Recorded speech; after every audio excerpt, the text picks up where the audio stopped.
então nós vamos falar sobre a questão dos crimes de trânsito, tá? Os crimes que se enquadram aí no Código de Trânsito Brasileiro.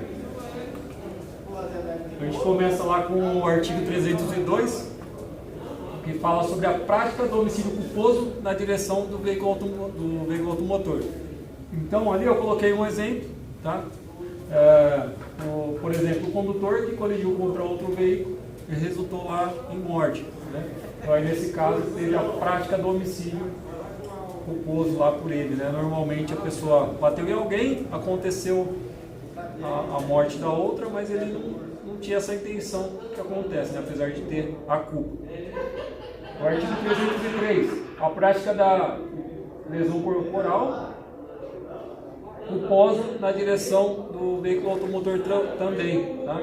Então nesse caso, é a pessoa que colide contra outro veículo e aí vai gerar os ferimentos, né? Vai gerar algum tipo de lesão, né? Nesse terceiro, nessa outra pessoa. Então isso aí é a prática da lesão corporal, tá bom? Isso aí é corriqueiro, inclusive a gente notar, né? A gente vê as ocorrências nossas do dia a dia, tá?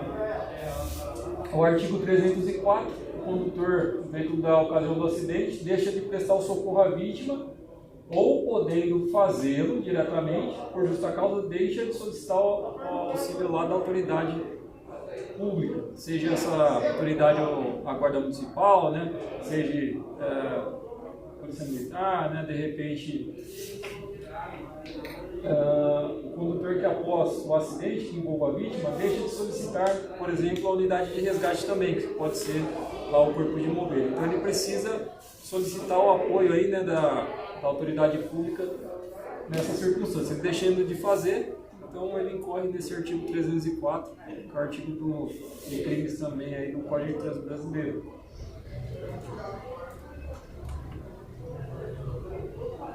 O artigo 305, olha lá, afastar-se do condutor do veículo do local do acidente para fugir à responsabilidade penal ou civil que lhe for imposta, né?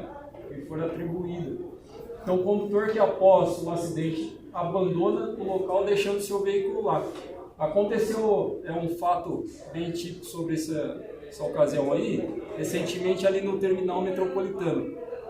A pessoa capotou o carro lá, né? Colidiu contra a grade do terminal, então teve o dano ao patrimônio, né? Ela largou o carro lá e saiu fora, né? Ela decidiu abandonar e ninguém sabe para onde ela foi. Lá na ocasião, não era turma nossa, mas na ocasião o pessoal removeu esse veículo, né? E depois teve um questionamento, inclusive o pessoal fez uma solicitação aí para que acontecesse o estorno aí dessa remoção do veículo até o pátio, né, por parte do agente que o fez, sendo que na verdade ela causou o dano ao patrimônio e simplesmente abandonou o local e deixou o veículo lá, né, totalmente errada, e não há o que se falar sobre esse questionamento que ela fez, não há o que se dizer que há parte, né, ou qualquer atitude errada do agente, né? Na verdade ele fez a prática da maneira certa, quem está errado é ela, que não poderia se enquadrar nesse artigo aí, de crime, artigo 305 do Código de Trânsito. Aí tem o artigo 306, conduzir veículo automotor com a capacidade psicomotora alterada em razão da influência de álcool ou de outra substância psicoativa que determine a dependência. Talvez esse daí seja um dos que a gente mais se depara no nosso dia a dia de trabalho, né? A pessoa que está dirigindo lá de forma embriagada, né? Que usou droga e está conduzindo o veículo. Acredito que esse é o que a gente tem um pouquinho mais de contato quando a gente trata das questões de trânsito, né? Então o exemplo sugerido ali foi justamente esse: a pessoa que está conduzindo sob a influência de álcool, né? Ou substância química, tá? O artigo 307, violar a suspensão ou proibição de se obter a permissão ou habilitação para dirigir o veículo automotor imposta com o fundamento deste código.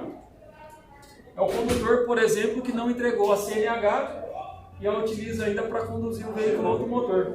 Ele já teve a suspensão, né, a proibição de dirigir, ele não entregou a CNH quando lhe foi pedido, né? Inclusive ela normalmente já vai estar bloqueada, e a pessoa não levou lá para o Detran e está andando com essa CNH por aí, está rodando, está apresentando ela, usando ela como se nada tivesse acontecido.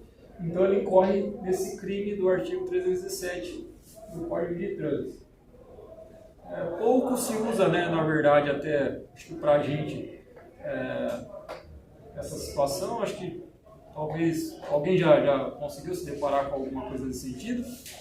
Eu já deparei uma vez, né, e a gente conduziu e deu certo, né, o delegado na época lá na situação fez usou o artigo para poder punir a pessoa, mas eu já soube também de outros casos, né, que foi conduzida essa pessoa para a delegacia, mas que normalmente o delegado ou o escrivão, né, faz que não viu, né, não quer desenrolar a ocorrência e deixa para lá. O que é importante a gente fazer nesses crimes que não costumam ser habituais, né? Porque vai ficar ruim a gente conduzir a pessoa até a delegacia, né, e em muitos casos o cara nem fazer nada.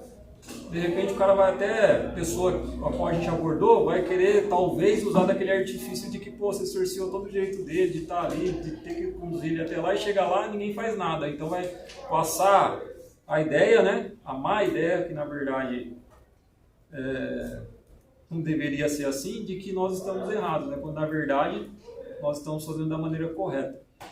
O ideal era fazer um QSO antes no CPJ, né, passar a situação, e aí, doutor, né, o escrivão vai passar a situação lá para o delegado, a gente conduz, não conduz, porque fica ruim para a gente conduzir a pessoa até lá, no intuito de puni-la em razão dela estar fazendo a situação aí da maneira errada, e aí ela acaba saindo rindo da gente, diria assim, né, porque o cara vai falar, você me trouxe aqui e nada aconteceu, eu vou embora. Vai ficar meio jegue, né, fica estranha a situação. Então, pensando nesses artigos que não é corriqueiro, o ideal era tentar fazer um fone antes, para ver qual que vai ser o desfecho aí da parte da autoridade lá. Aí temos o artigo lá, o 308, participar na direção de veículo automotor em via pública de corrida, disputa ou competição automobilística não autorizada pela autoridade competente, gerando situação de risco à comunidade pública ou privada, né? Então, é basicamente o condutor lá que participa do racha, né? Então, o pessoal costuma fechar a via ali sem autorização, sem nada do município, ninguém sabe de nada, e lá eles fazem malabarismo, racha, enfim, fazem arruaça ali na rua, né? Várias coisas que não são permitidas pelo Código de Trânsito. Então, eles podem ser enquadrados aí nesse artigo 308. Tá? Dirigir, o 309, dirigir veículo automotor em via pública sem a devida permissão para dirigir, ou habilitação ainda se caçado o direito, gerando perigo de dano, né? Nos casos, aqui envolve o menor de idade também, tá? Então, só que ele no caso vai cometer o ato infracional. Se a pessoa ele não for habilitado, mas não gerar perigo de dano, então nesse caso específico ele não vai entrar no artigo 309, né? Ele precisa gerar o perigo de dano para poder ser enquadrado aqui nesse artigo do Código de Trânsito, tá bom? Não sempre. E o ato infracional, que a gente já sabe, né? O menor ele não pode dirigir, ele incorre ali nesse ato, né? Nesse crime dado aí para o ato infracional. Ele vai ser conduzido até a delegacia, vai ser relatado o fato, provavelmente vai ser colocada alguma medida imposta, talvez para ele ou para os pais, saber como que vai ser o entendimento aí da autoridade policial lá no momento, né? Essa parte jurídica aí. E o artigo 311, trafegar em velocidade incompatível com a segurança nas proximidades de escolas, hospitais, estações de embarque e desembarque, logradouros estreitos, enfim. Normalmente acontece bastante lá, às vezes na frente de faculdade, né, você pega lá o cara que quer demonstrar ali o veículo dele, um veículo mais potente, né, já passa com um som um pouquinho mais alto, quer chamar a atenção, né, do colega, das meninas, né, enfim, ele quer demonstrar que ele tem um espírito ali aventureiro, né, e quer sair acelerando lá na frente, por exemplo, das escolas, né. Ele pode incorrer nesse artigo aí 311 do Código de Trânsito. E tem o artigo 311. Perfeito, encerrou por aí. E aí, nesse caso, eu coloquei o que mais se adequa à nossa situação, que a gente costuma pegar bastante a questão da embriaguez, né? Então eu coloquei aqui alguns procedimentos sobre a questão da embriaguez, que é o que a gente tem mais afim. Então fazer a abordagem lá do condutor, verificar na questão da embriaguez mais de um sinal de embriaguez, né? Às vezes você vai fazer o boletim, vai apresentar o cara na delegacia e coloca lá um sinal, né? A resolução 432/2013, ela tem o anexo 2, fala lá que tem que ter mais de um sinal, e lá tem um rol de sinais, né? Então a gente pode usar lá a fala pastosa, o andar cambaleante, a vermelhidão dos olhos, a fala desconexa, os trajes dele, ou posso dizer desalinhado, né? Tem o termo específico, mas existe um rol de coisas lá que é possível analisar e ser colocado, né? Para que a gente consiga configurar essa questão da embriaguez. Existem alguns casos, principalmente pelo policial militar, quando ele vai fazer a autuação da embriaguez ao volante. Se ele colocar só um sinal, se a pessoa fizer um recurso e for atrás, possivelmente, né?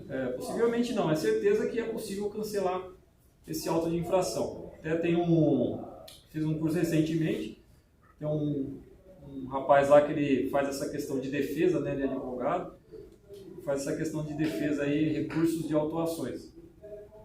E nos recursos que ele faz, ele diz que já pegou várias autuações, inclusive aqui de Americana, onde o policial ele simplesmente colocou um sinal de embriaguez. E aí automaticamente ele conseguiu fazer o cancelamento dessa autuação aí sem maiores esforços lá.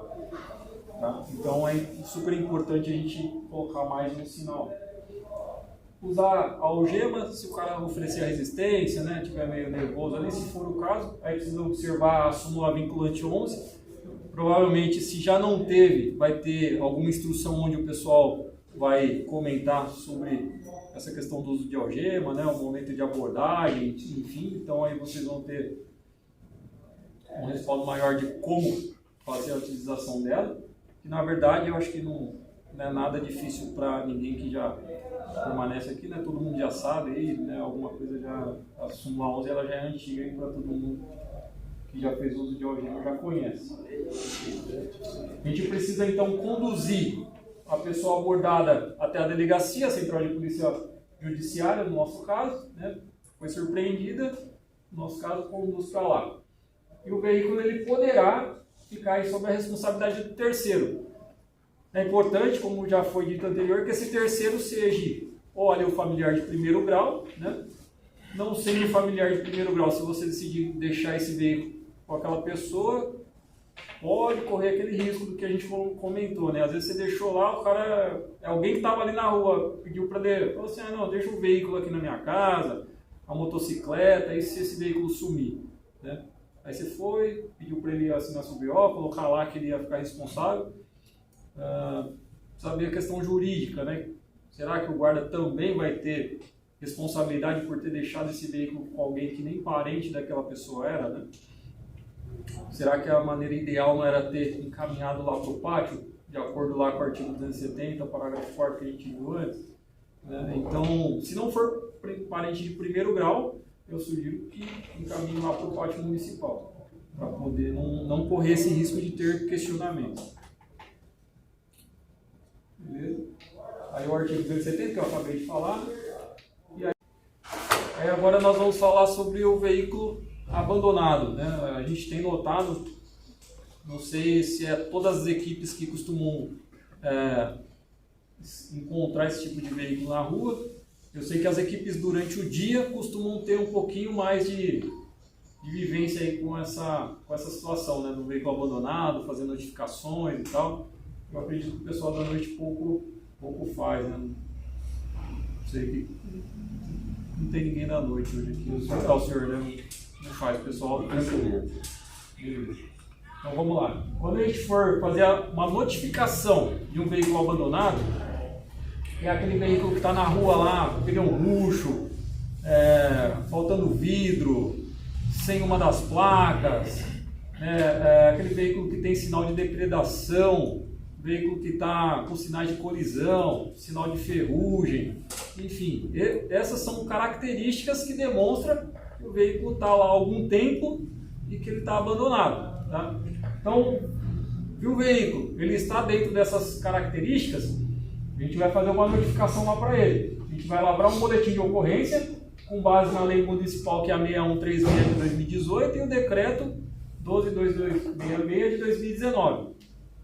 O decreto que regulamenta a lei. Faz o BO, qualifica o veículo, coloca as condições que ele estava, né? Aplica lá o selo de notificação do veículo, o selo na próxima página vocês vão visualizar. E, se possível, identificar quem é o proprietário, vamos identificar, já orientar ele sobre a legislação e perfeito. Decorrido, o veículo tendo essas características, como eu falei agora há pouco, e ele passando de 10 dias naquele mesmo local, lá na via pública, então daí ele deve ser removido. Né? Para remoção, nós vamos novamente fazer um segundo boletim de ocorrência. Né?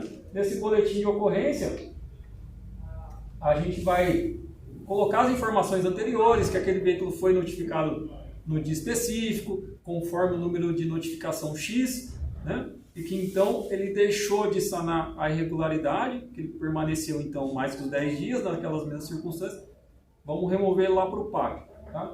Existe uma outra lei também municipal, que é essa daqui, ó, 6450, que fala que se o veículo estiver nas condições de veículo abandonado e que ele perturbar obra pública ou tiver risco iminente de acidente, ele pode então ser removido já de forma imediata. Tá? Então aí a gente já consegue remover ele direto. Precisa ter uma obra ali do DAE, precisa recortar a rua, o carro está lá, ele precisa passar a tubulação e não tem outra alternativa senão passar por ali. Se tratando de um veículo já abandonado, tendo esses sinais, já remove já de forma imediata lá para o pátio municipal. Lavra o boletim que a gente falou, lavra o CRR, que é o Certificado de Remoção e Colhimento e Remoção, na verdade. Né? E aí tem essa outra lei municipal, 6394 de 2020, que ela fala sobre a imposição da multa para o veículo abandonado. Então, o veículo constatado, ele abandonado, então na hora da remoção, que é esse momento que a gente vai constatar, de fato, que ele permaneceu lá, vai lavrar a multa. A multa custa 30 OFESP. Né? O FESP hoje custa R$ 29,09, então vai dar aí quase R$ 900, certo? Essa autuação ela vem para a Guarda Municipal. Tá? Não sei se pessoal, se já é possível, se já está processando, como que está acontecendo, mas essa lei municipal ela trata que o recurso vem para a Guarda. Alguém tem alguma dúvida, questionamento sobre essa parte do veículo abandonado? Não? Tem alguma penalidade se o proprietário for lá e não faz adesivo ou não tem? Não. Ele simplesmente vai estar tentando burlar o sistema, mas se ele for lá e arrancar o adesivo, a lei não prevê uma punição por ele tirar o adesivo lá do veículo. Né? Ele vai estar querendo inibir. Aí só vai saber se já tinha sido notificado se a gente tiver ciência que foi feito abertura de um barco por lá. Sim. Aí dá para a gente pesquisar através do controle, né? Se tiver o BO. Ou, se a gente... Porque assim, na hora que nós fazemos a notificação, a gente cola o adesivo lá e fica com um canhoto no BO, né? E aí é possível... Mais fácil. A gente normalmente joga num grupo, inclusive, lá de trânsito, né? Então você consegue visualizar ali aqueles que já foram notificados. De repente o outro colega vê que já passou o período, ele pode ir lá e cumprir, sem novidade, a remoção desse veículo aí. Quanto a isso, lá no Centre, né, o sistema lá de expediente de despacho, Beleza, pessoal. Então aqui é o selo da notificação do veículo abandonado. A parte que a gente fica e cola ela lá no boletim é essa tarja aqui, ó. Então essa aqui a gente notificou, tira ela, cola ela junto lá do BO, né? E o restante aqui, que é toda essa outra parte, onde tem lá as informações do veículo, BO, né? A gente deixa colado lá no carro da pessoa, para ela poder providenciar a remoção. Depois que foi feita essa questão do selo aqui, poucos veículos, ao ser notificado, têm sido removidos. Normalmente a pessoa vê e ela toma providência de ir lá, guardar no local adequado, tirar dali. Muito poucos veículos têm sido removidos depois do selo, né? Então tem funcionado legal. Acho que esse daí já é os novos, né? Já está até com as leis mais recentes também, né? Sim, exatamente. Decreto de 2020. Bem legalzinho. Se a pessoa tiver alguma dúvida, se ela achar, né, que não é aquilo e tal, ela pode tirar a dúvida aí consultando as leis do município. Beleza? Aqui, pessoal, a questão da poluição sonora, né? Então, a poluição sonora, ela tem a parte da legislação do município e tem também a questão do Código de Trânsito, que aí entra lá o artigo 228, né, que é usar equipamento com frequência, né, não permitida pelo CONTRAN. E tem uma resolução que é a 624 de 2016, que fala que o som audível pelo lado externo do veículo já é infração de trânsito. Quando então o som é produzido pelo veículo, não é necessário fazer medição usando decibilímetro, né, ou qualquer outro equipamento que vá fazer essa medição de ruído. Porque a resolução ela já nos permite fazer sendo audível pelo lado externo. É claro que vai ficar a critério do agente, né, ter o bom senso do quanto é esse audível pelo lado externo, né? Diferente da pessoa que está ouvindo um som ambiente que ele deu uma leve ultrapassada, né, daquela pessoa que está ouvindo, tem lá várias caixas de som lá no veículo, está torando o som lá, um som alto, estrondando, perturbando um monte de gente, né? E é possível, inclusive, ouvir esse som aí talvez a 50, 30, 100 metros, enfim, né? Vai ficar a critério do agente entender o quanto é esse som audível aí pelo lado externo. Eu não quero dizer que se for um som ambiente, ser audível do lado de fora, não dê para fazer autuação. Sim, é possível, porque a resolução trata dessa forma. Vai ficar no bom senso de cada um aí identificar o momento de aplicar ou não essa infração. Tá? E aí, tem a legislação municipal, né, que é a 5.907, combinado com outra lei municipal também, que não me fugiu agora essa segunda aí, mas ela também trata sobre o som, a perturbação do sossego público aqui no município, né, seja nos ambientes particulares, seja através do veículo. Né, inclusive, eu não sei, mas eu acho que o Christian, o Jonas, quem vai ser o senhor ou vai ser o Christian? Que vai... Ou já passou? Vai ser não, vai passar. O senhor vai passar, então ainda vocês vão ter, né? Então aqui vai ser só uma prévia, né, sobre essa questão, mas que também é possível aí usar a questão do município, fazer autuação. Essa autuação custa R$1.000 da data da lei, atualizada para os dias de hoje, já deve estar uns 1.400 e alguma coisa aí, ela está... Se não me engano, 1.159. 1.159? Ah, então 1.159, tá? E mais a remoção do veículo também, tá bom? É possível usar ela. Normalmente, quando eu falo de som alto, né, a gente quer dizer o pessoal que está torando o som, né, que está um negócio bem forte, mais ou menos assim. Você acha que o seu som O cara quer competir, quer mostrar, enfim, né, eu tô aqui para dar uma acordada no pessoal e demonstrar isso daí. E aí, automaticamente, o agente já vai estar aqui, né, fazendo... Então só foi uma musiquinha aí só pro pessoal acordar, dar uma relaxada. Ele fez uma pergunta interessante que eu tenho dúvida também. O veículo foi apreendido por poluição sonora, né, do som e os equipamentos, as caixas de sons, ele pagando essa autuação, ele consegue pegar de volta isso aí? Não.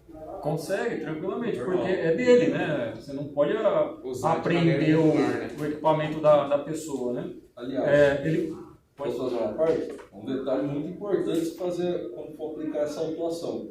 O cara, então vou tirar minha caixa de som do veículo. Não, ela vai junto. É a prova, né? Porque depois o cara ele vai recorrer e falar que não tinha nada no veículo. Já aconteceu isso aí, o cara tentou recorrer com uma multa minha, falou que não tinha nada, mas não tirou nada, levou tudo. Só que eu tinha uma fotinha, né, guardada do porta-mala do menino, com a placa, tudo.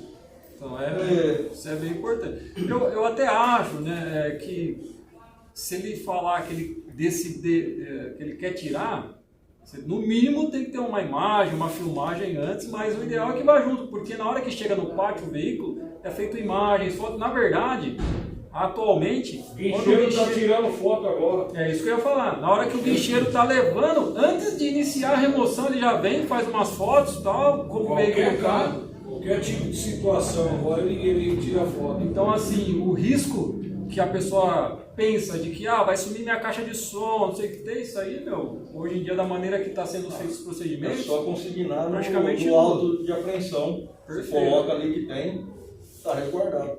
então vai do jeito que está, seria a melhor opção. Mas ele vai ter o bem de volta dele, né? Ele só está sendo punido por usar de maneira incorreta, né? Mas ele vai ter sim esse... talvez, né?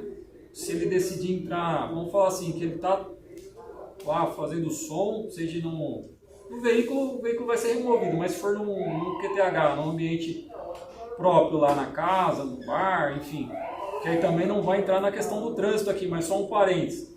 Ele também pode entrar na contravenção penal, que se não me falha a memória, é o artigo 42 da Lei de Contravenções. Aí nesse caso, se ele decidir que ele não vai parar o som e você decidir intervir e quiser apreender esse equipamento para apresentar ele junto lá na delegacia pela Lei de Contravenções, precisa ver se o delegado vai segurar esse equipamento, se ele vai liberar para ele. Aí nesse caso eu acredito até que ele poderia sim ficar sem o equipamento aí, pelo menos de forma temporária, né, momentânea. Mas pensando aqui na questão do trânsito, ele vai poder já ver tranquilamente os equipamentos dele. Então lá, pessoal, sobre a poluição sonora. Então, a lavratura do auto de infração, né, do artigo 228, com base na resolução 624, que é o que a gente conversou. Existe a previsão de crime lá da Lei de Contravenção, no artigo 42, a gente acabou de falar também. E a previsão aqui da autuação municipal, a Lei 5.907, concominada com a lei que eu não estava me recordando, que é a 6325/2019. O veículo vai ser removido para o pátio municipal, né? E aí pode ter a questão também de alguma desobediência por parte ali do condutor, em falar que não vai desligar o som, né? Ou não vai tomar qualquer atitude ali que você determinar para ele. Então tem o artigo 95, que é a questão da desobediência dele para com o agente, que aí existe uma gama de questões que se pode englobar essa desobediência dele. Os veículos de publicidade, né? Então tem a resolução, tornei a repetir ela, a Lei 624, que fala essa questão aí do som alto, tá? E aí, lá na resolução, no artigo 2º, ela fala que se excetua, né, da punição aqueles veículos que têm a permissão, né, da autoridade de trânsito para então fazer esse trabalho aí da publicidade, né, da propaganda, divulgação, enfim. Se ele tiver autorização do município, sem novidade, né, ele vai poder permanecer fazendo ali, tranquilo. Caso ele não tenha, ele também vai poder ser autuado, assim como qualquer outro veículo. Existe um decibéis que pode ou não é liberado. Então aí, nesse caso aqui específico, ele vai entrar na questão do som audível pelo lado externo também. Se ele tiver autorização, eu não me recordo exatamente qual é a altura, mas ele vai... Na verdade, não é que eu não me recordo, é que assim, a legislação do município, ela fala que em cada zoneamento pode usar um determinado volume de altura, né? Então, a gente precisaria ver o zoneamento do município para, na hora que ele passar com o veículo naquele espaço, ele também observe o quão alto pode ser o som de acordo com aquele espaço, né? Então, vai ser variável, para dizer a verdade, essa altura aí, para ele poder usar o som alto numa questão do Código de Trânsito, mas para ele não ferir a legislação ambiental, né, que refere ao município. Então ele só precisaria ter essa quantidade aí de acordo com o zoneamento. Aí precisaria ver lá, talvez o Subjonas aí pode falar para nós o limite maior em cada espaço, né? Não sei se você vai se recordar. Eu também não me recordo, ela mudou bastante essa legislação, mas para ambulante, o primeiro pressuposto é de que ele deve ter a a autorização para que ele esteja funcionando, né, fazendo a divulgação dele, né. Um exemplo, né, o pessoal que distribui panfleto, principalmente nas esquinas, pode, como e quando. Eles têm que ter autorização para estar ali em determinado dia, horário e local. O que vale, né, então, fazendo uma analogia com o ambulante. Então, ele tem que estar com a documentação ali, porque nessa documentação, muitas vezes ele recebe a orientação de horário, decibéis e local. Um exemplo, como nós sabemos, né, o cara não vai passar com som estridente perto de um hospital, né, perto de uma escola, né? Então, nessa autorização, vai ter também o local, horário e decibéis. A área mais residencial, né, gira em torno aí dos seus 50 decibéis. Então, se ele for numa área com maior movimentação de veículo, né, poderá lá estar gerando em torno dos seus 75, 80. Isso é uma média, né? Mas eu também hoje não lembro totalmente, mas vai dessa maneira que você disse. Mas a primeira coisa se o cara já não tem autorização, ele já está irregular, entendeu? Exato. Ele precisa estar portando, pessoal, essa autorização aí no momento da fiscalização. Quem fornece essa autorização é a Secretaria da Saúde, tá? Porque ele está promovendo aí som audível, né? Interfere na saúde. Isso, maior altura.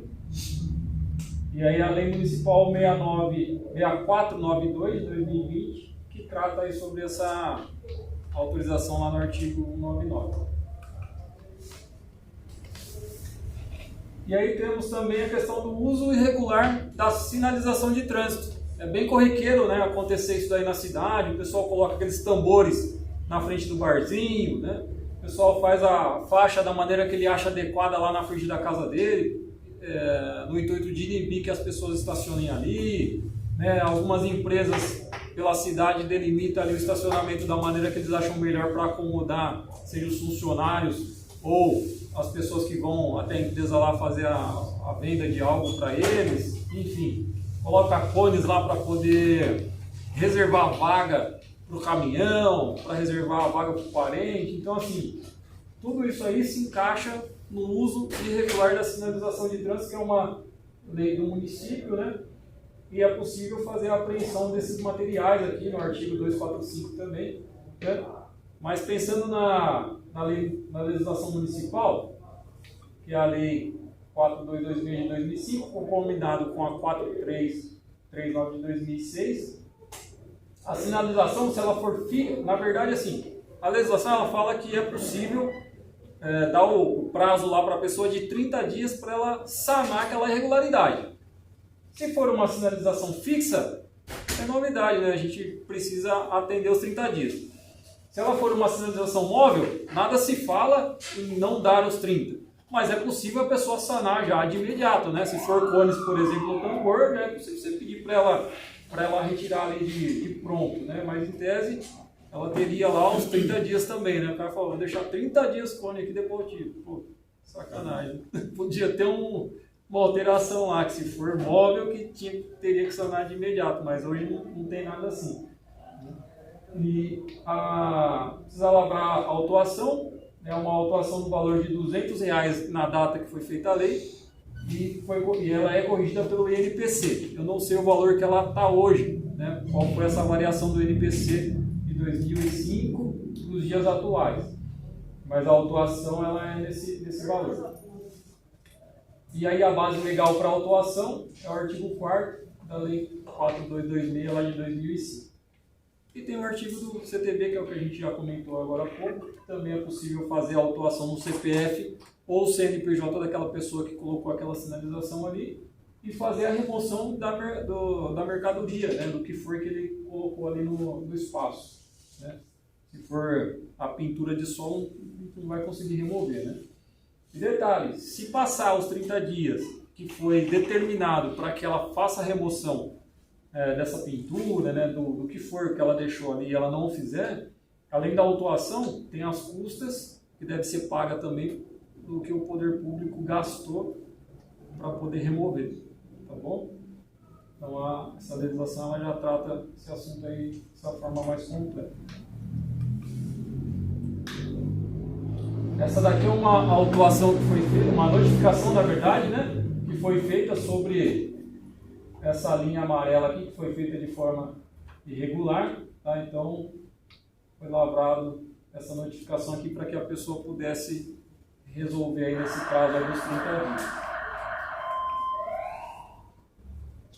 E esse aqui é o auto de infração para fazer para pessoa física ou jurídica, tá? Então aqui a gente descreve os dados dela, né? Ao local da infração, no caso, o local da infração acho que é aqui embaixo, está meio apagado, acho que aqui é a parte do veículo caso tivesse. Tá? Agora a gente vai falar dos veículos de aplicativo, né? Os motoristas de veículo de aplicativo. A gente sabe que circula muito aqui na cidade, né? Tem lá o pessoal que faz o Uber, né? A 99, enfim. E aí nós temos a lei municipal 6044 lá de 2017 que trata sobre esse assunto, mas que ela não é regulamentada. Então todos aqueles que fazem o transporte por aplicativo aqui na cidade, eles fazem de maneira irregular. Pouco, acho que se soube aí de quem aplicou essa autuação, enfim, né? Mas hoje, se não tiver o decreto regulamentando essa lei, o cara que é do aplicativo, né, do transporte, ele não consegue se adequar à legislação, né?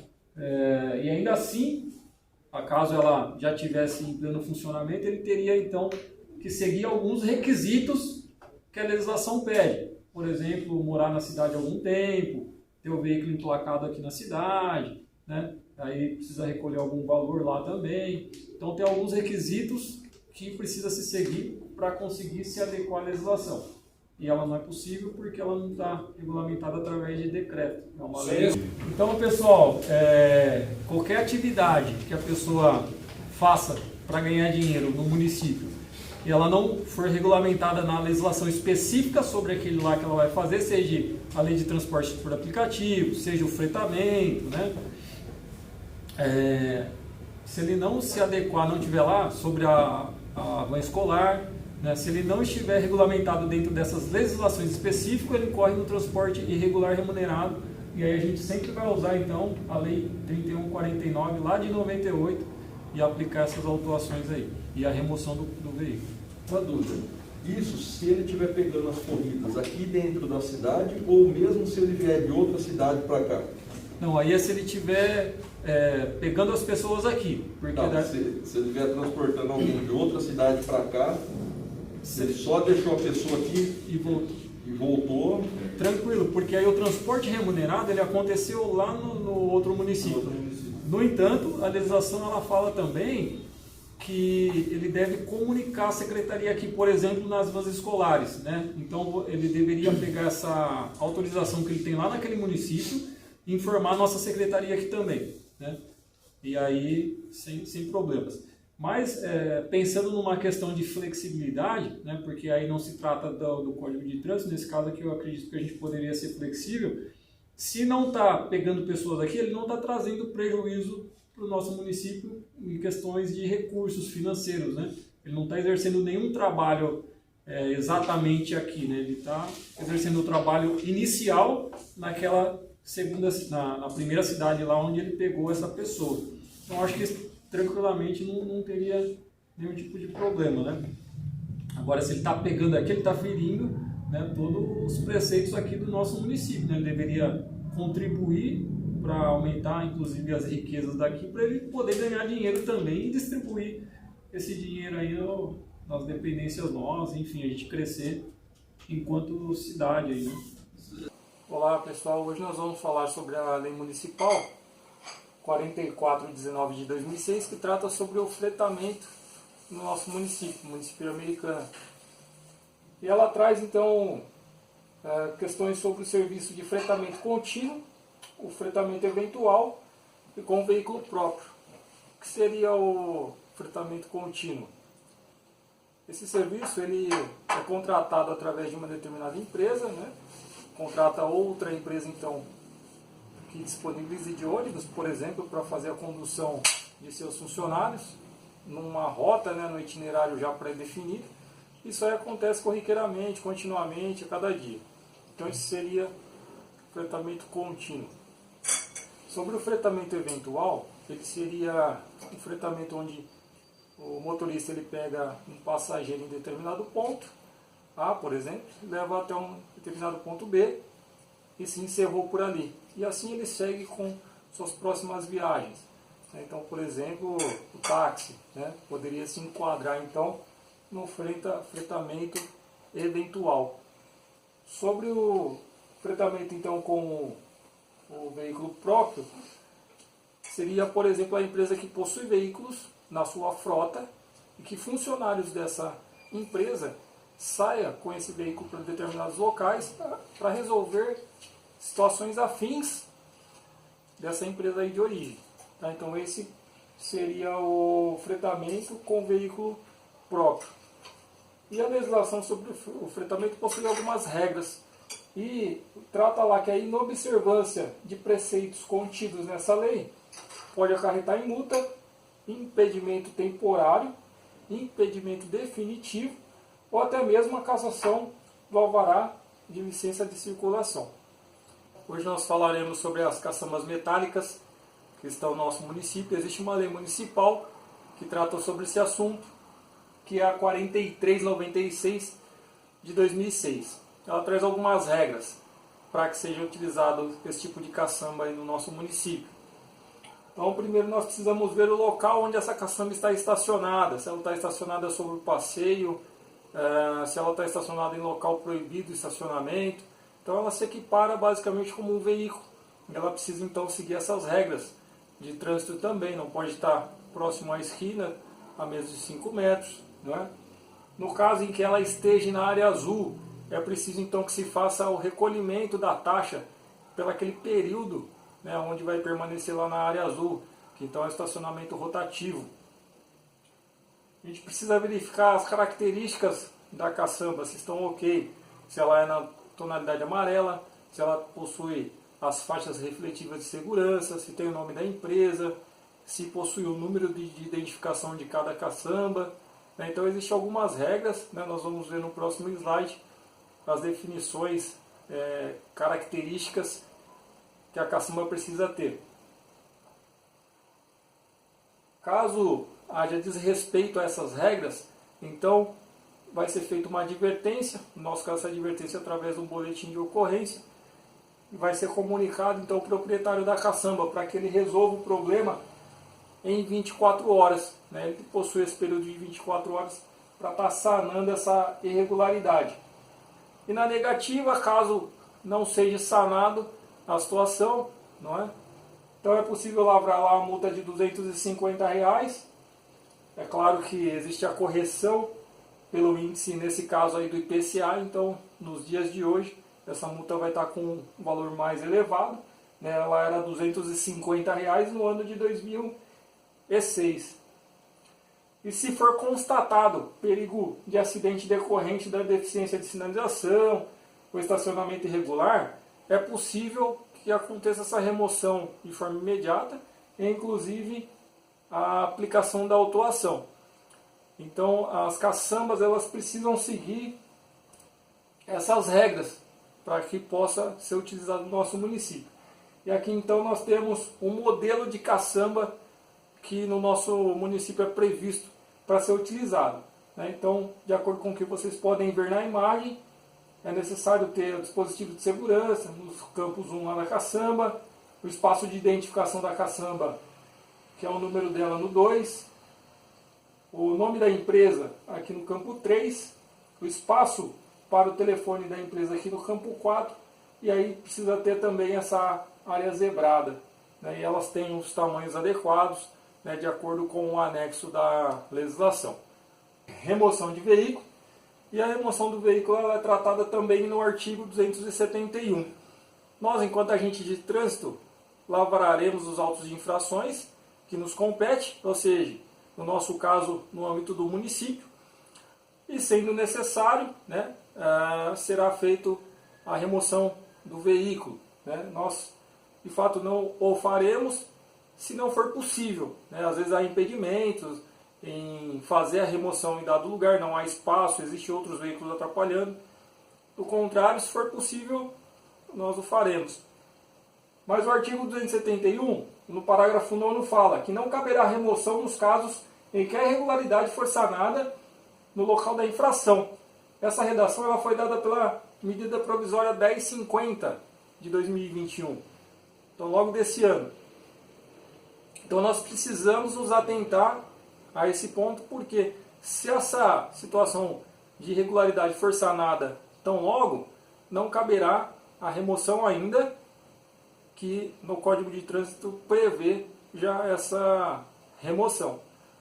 Sobre os boletins de ocorrência, né, ou talão nas questões aí, de trânsito, né, na questão administrativa que nós.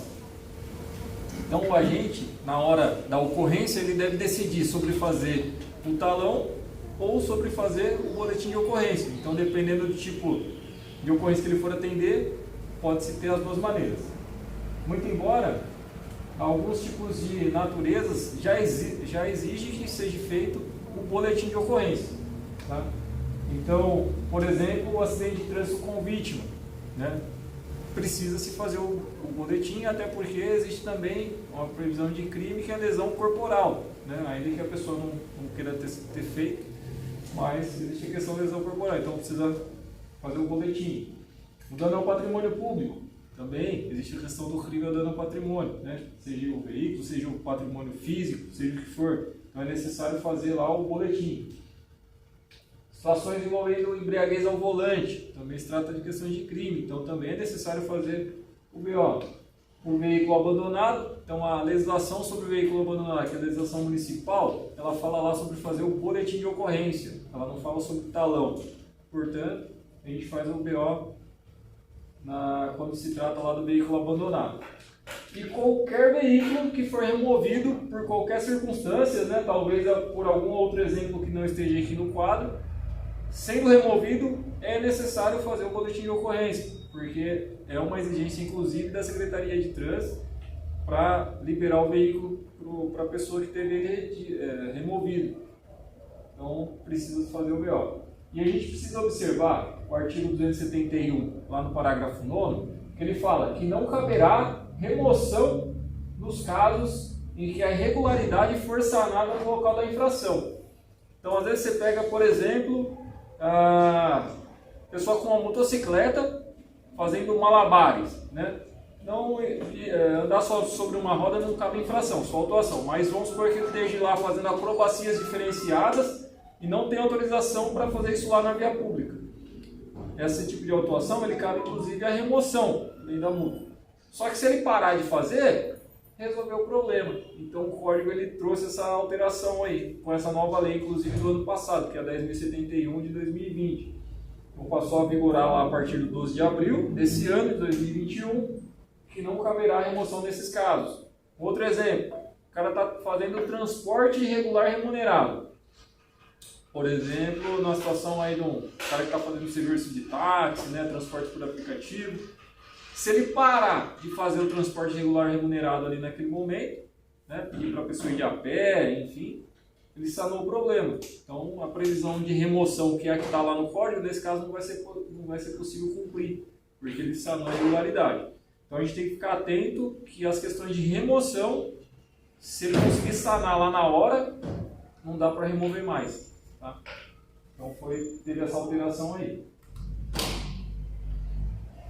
Aqui a gente traz essa questão do monitoramento técnico, que na verdade a gente está acostumado a falar sobre a operação de trânsito. A operação de trânsito, ela é o monitoramento técnico, é uma definição que traz lá no Manual de Fiscalização de Trânsito, no Manual de Trânsito Brasileiro. Então, o monitoramento técnico também pode ser feito através de uma sala, né, como essa, por exemplo, o controle que nós temos aqui. Então, se você quiser fazer um monitoramento das vias, um monitoramento do sistema de semáforo, né, fazer autuações também é possível através das câmeras que se tem. A gente tem, por exemplo, aqui o nosso município vizinho de Santa Bárbara, né, o pessoal já faz autuações lá através do sistema de vídeo de monitoramento. Aqui na cidade nós temos a Estapar, que é a que tem concessão do estacionamento rotativo aqui da cidade e ela faz através daquele veículo, né, que fica rodando e tem as meninas que usam o celular. Então aquilo lá é um sistema de vídeo monitoramento, tanto o uso do celular, né, que elas fazem aquele vídeo para demonstrar que a pessoa estava estacionada irregular, tanto quanto o veículo com as câmeras que passam.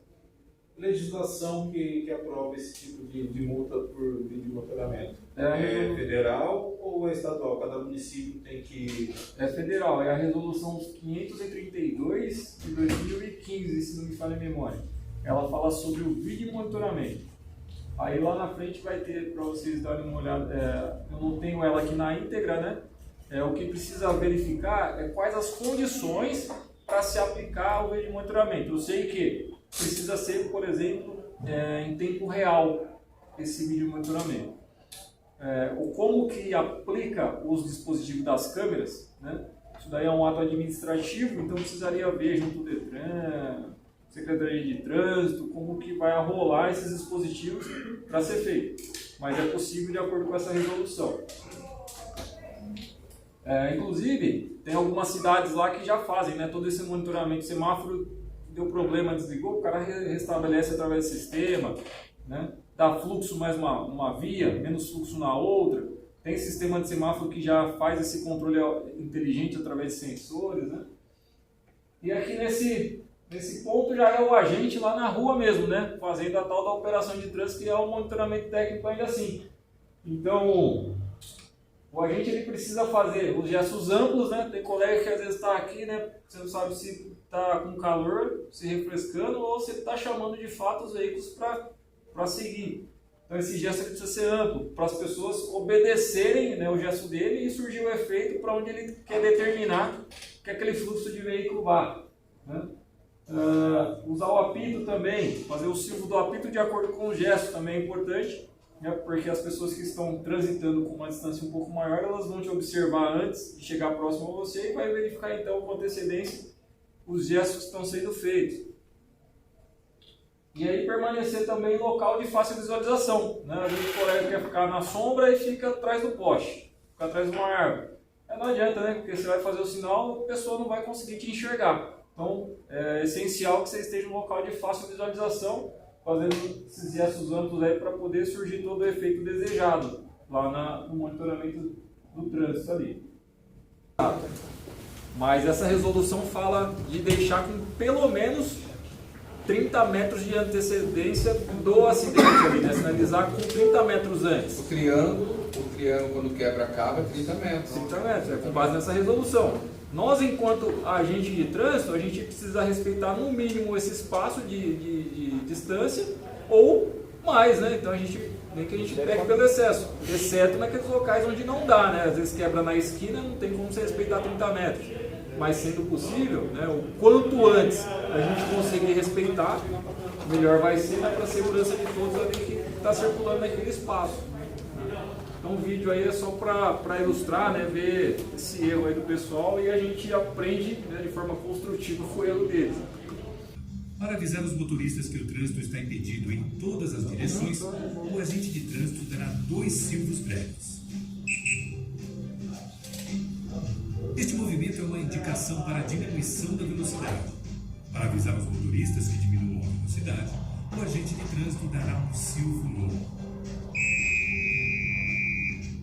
Este gesto é uma ordem de parada para todos os veículos que venham de direções que cortem perpendicularmente a direção indicada pelos braços estendidos, qualquer que seja o sentido do seu deslocamento. Para avisar os motoristas que parem, o agente de trânsito dará 2 silvos breves. O agente de trânsito agita a luz vermelha para um determinado veículo que deve parar. Para avisar os motoristas que parem, ele dará 2 silvos breves.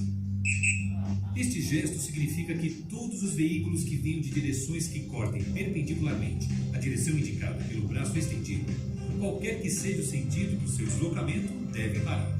Para avisar os motoristas que parem, ele dará 2 silvos breves. Esta é uma indicação para que o motorista siga. Para avisar os motoristas para que sigam, o agente de trânsito dará um silvo breve. Beleza, pessoal, um videozinho rápido, né, só para a gente ter uma relembrança aí do silvo do apito, né, os gestos da maneira adequada de ser feito, tá bom? acredito que não é novidade, né, para ninguém, isso aí é bem tranquilo. Então a gente vai entrar numa parte aqui falando sobre a questão dos acidentes, né, quando acontece aí, os procedimentos que a gente deve seguir, orientar para desenrolar a ocorrência lá da melhor maneira. Vamos lá, acidente de trânsito com vítima, né? Sobre o que a gente falou agora há pouco, a resolução 26 de 98, ela traz essa distância mínima aí de 30 metros, né, sobre fazer a sinalização nessa distância, para que possa ter um trânsito seguro, ainda com acidente ali naquele ambiente. Tá? É importante que a gente repasse as condições do acidentado aqui para o nosso controle. Né? Normalmente a gente depara o controle por rapidamente ele já questiona, porque é importante essa informação para quem for socorrista, né? Quem for vir dar o primeiro atendimento ali, seja unidade de resgate, seja ambulância, quem for, eles precisam dessa informação. Então, quanto mais de informações sobre a circunstância, inclusive sobre o acidentado, a gente passar, melhor é, a gente ocupa menos a rede, né? Fica mais, já fica certo já essa parte aí da ocorrência. Se necessário, a gente pode prestar o apoio lá para o socorrista, desde que a gente observe antes, né, a questão da nossa segurança em relação à saúde. Né? Às vezes o cara está lá ensanguentado, um monte de sangue, você vai pôr a mão lá, você vai se contaminar, né? Então, eu acho que vai ter instruções sobre essa questão aí, talvez deva ser o arcanjo, acho que fale alguma coisa dessa parte aí de primeiros socorros, algo nesse sentido. Mas o fato é que não dá para a gente se expor à contaminação, né? Então, se a gente tiver uma luva, a gente auxilia, né? Não podemos esquecer lá do trânsito, que vai ser o primeiro que a gente já vai ter feito, a hora que a gente chega lá. Mas se for necessário ficar auxiliando o trânsito por estar conturbado, a gente vai ter que fazer isso, ao invés de dar o apoio lá para o socorrista, né? Ele vai ter que, de alguma maneira, fazer o trabalho dele lá e levar a pessoa da maneira segura, tá?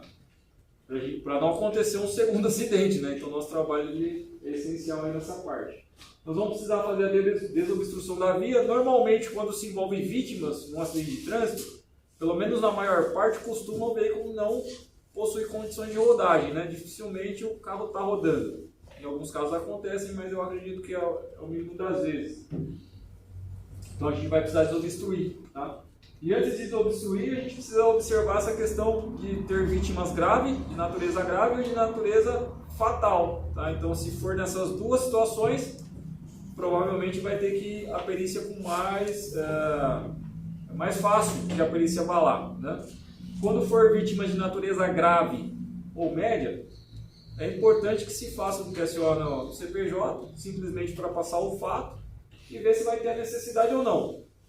Na prática, né, do que a gente nota no nosso dia a dia, não costuma ter, não costuma ir, né? Costuma ter mais quando é grave, né, quando existe essa iminência aí da morte, então tá grave, você acha que pode acontecer da pessoa falecer e tal, então eles costumam ir nessas circunstâncias. Ou quando a pessoa, de fato, você já nota ali que, apesar de a gente não conseguir atestar, mas já nota que, já era, né?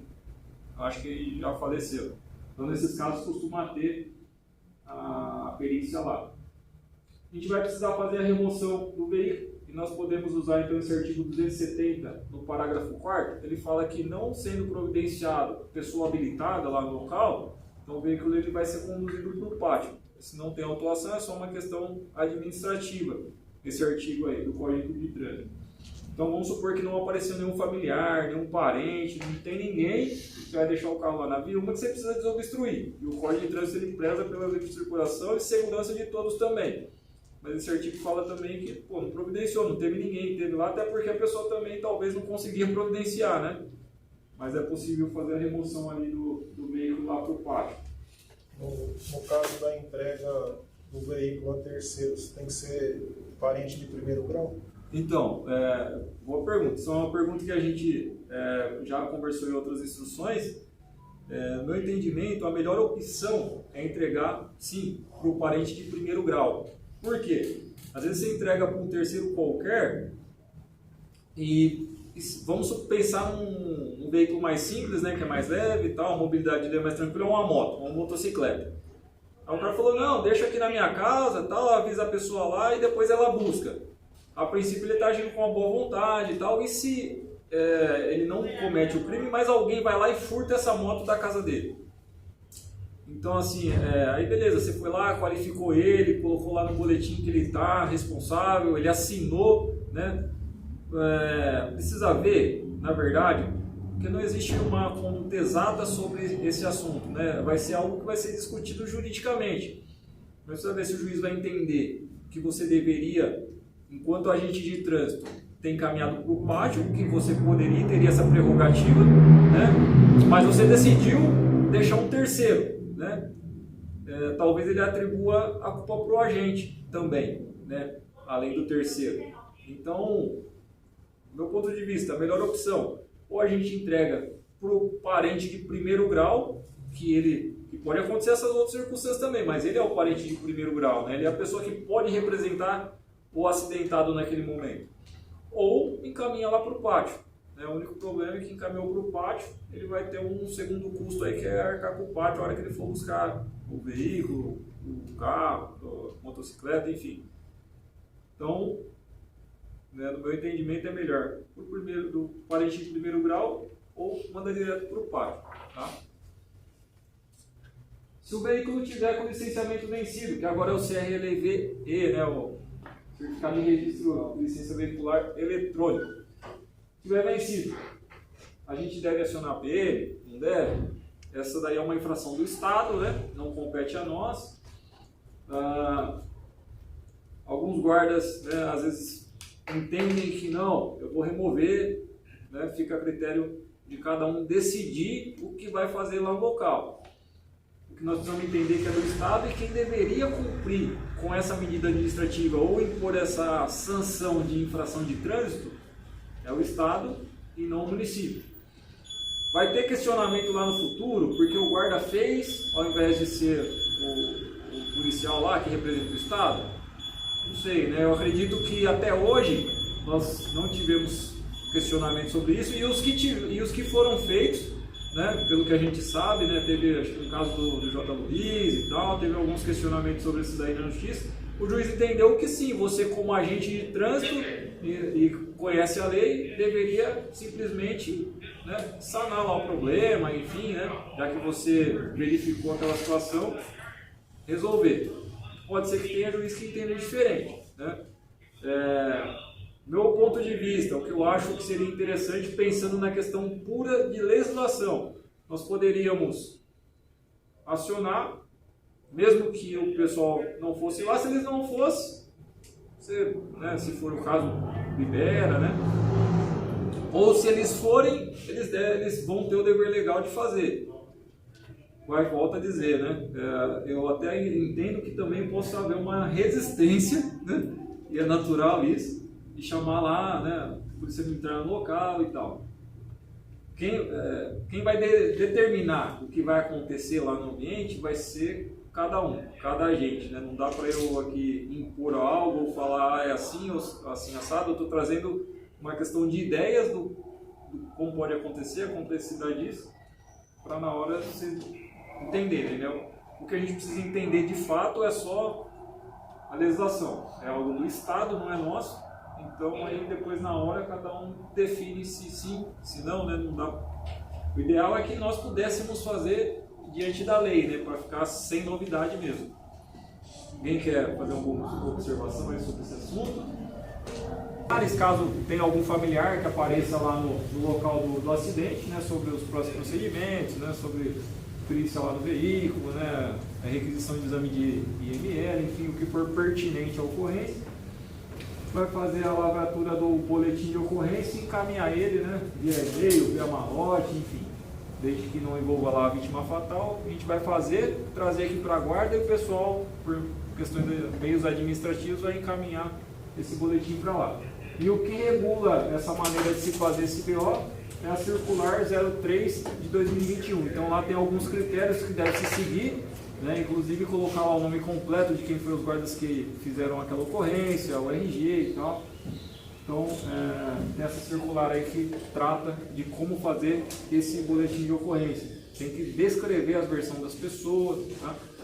Então é importante observar a circular. Eu acredito que o Gerson deva ter ela lá disponível, eu não tenho ela aqui comigo. só pedir, caso vocês não tenham, né, que ele já fornece lá, já dá para ver na íntegra certinho todos os itens lá que precisa obedecer. Sobre o acidente de trânsito sem vítima, né, então a gente precisa novamente aí, né, prestar atenção com relação à sinalização do local, né, que a gente já comentou anteriormente. Então manter aqueles pelo menos 30 metros ali, caso seja possível, né, sinalizando.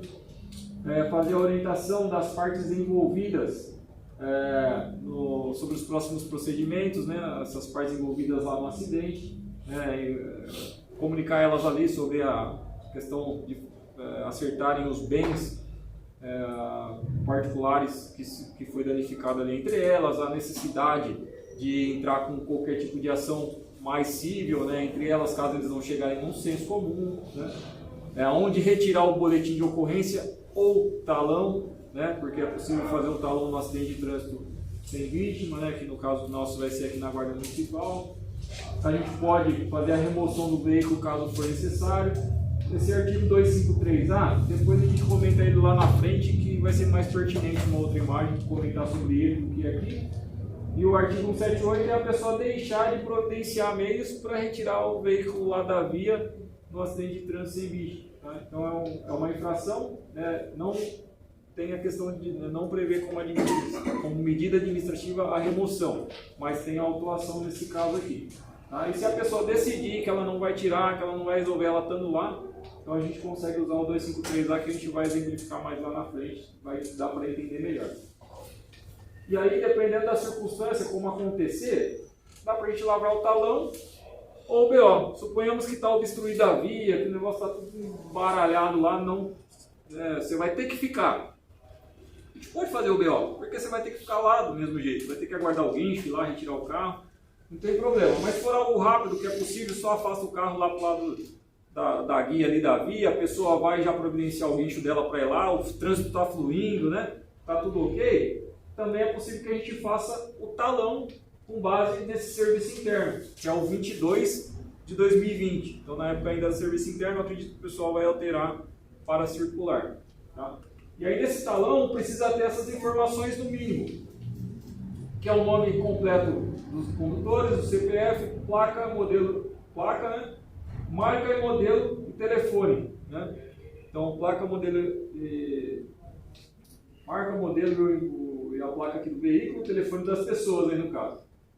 Então, pega-se esses dois dados aqui dos dois, a gente deixa isso no talão, coloca lá um breve relato, ó lá. Caso tenha sido informado lá pela central, coloca lá por solicitação da central, comparecendo no local do fato. Aí no caso do local do fato a gente vai pôr o endereço, né, onde as partes foram orientadas sobre as providências cabíveis. Né? Então é um textinho simples, rápido ali, só para garantir as informações básicas, para que se elas precisem entrar em qualquer tipo de ação judicial uma contra a outra, elas consigam esses dados aí com a gente. Então a gente precisa garantir isso. Existe entendimento que o acidente de trânsito, né, ele não... como posso dizer, não há interesse público, né, na verdade. Então os interesses sobre esse acidente, quando se trata só dos bens materiais, os interesses são das duas partes lá envolvidas, né? Então não tem interesse público diferente, por exemplo, do acidente de trânsito envolvendo vítima, onde tem a questão da lesão corporal, que daí envolve uma questão de crime, né? O interesse público ele precisa estar no meio. Nesse caso não, por isso seria possível fazer o talão, né? Existe também, eu acho que algo interno, que da guarda de uma previsão aí, talvez de tirar a possibilidade de fazer o talão, só fazer o BO, mas é algo que aí o encarregado de ensino, né, de policiamento, eles vão precisar entrar, né, sentar juntos ali, ver qual vai ser a melhor maneira deles se adequarem e fazer então, quando for fazer a circular, para não ser. Hoje é possível fazer o talão também. Faz o talão, libera as pessoas, depois, quando o seguro dela solicitar, né, se é que elas vão ter seguro, né, tem seguro que não pede também mais o BO, ela pode fazer online, né? Então é tranquilo essa parte, tá? Então, por isso que é possível fazer o talão.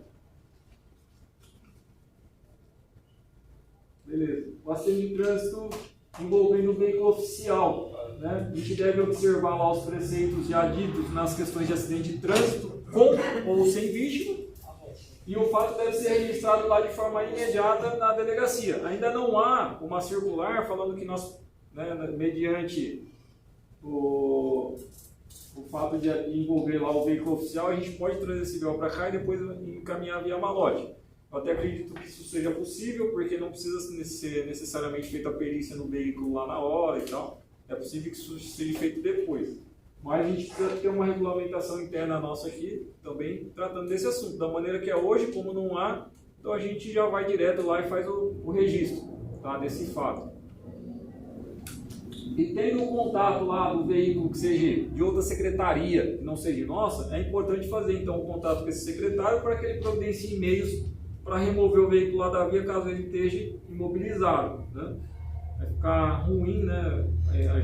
Nós enquanto agente de trânsito, funcionários do município, recolher um carro lá para o pátio, né?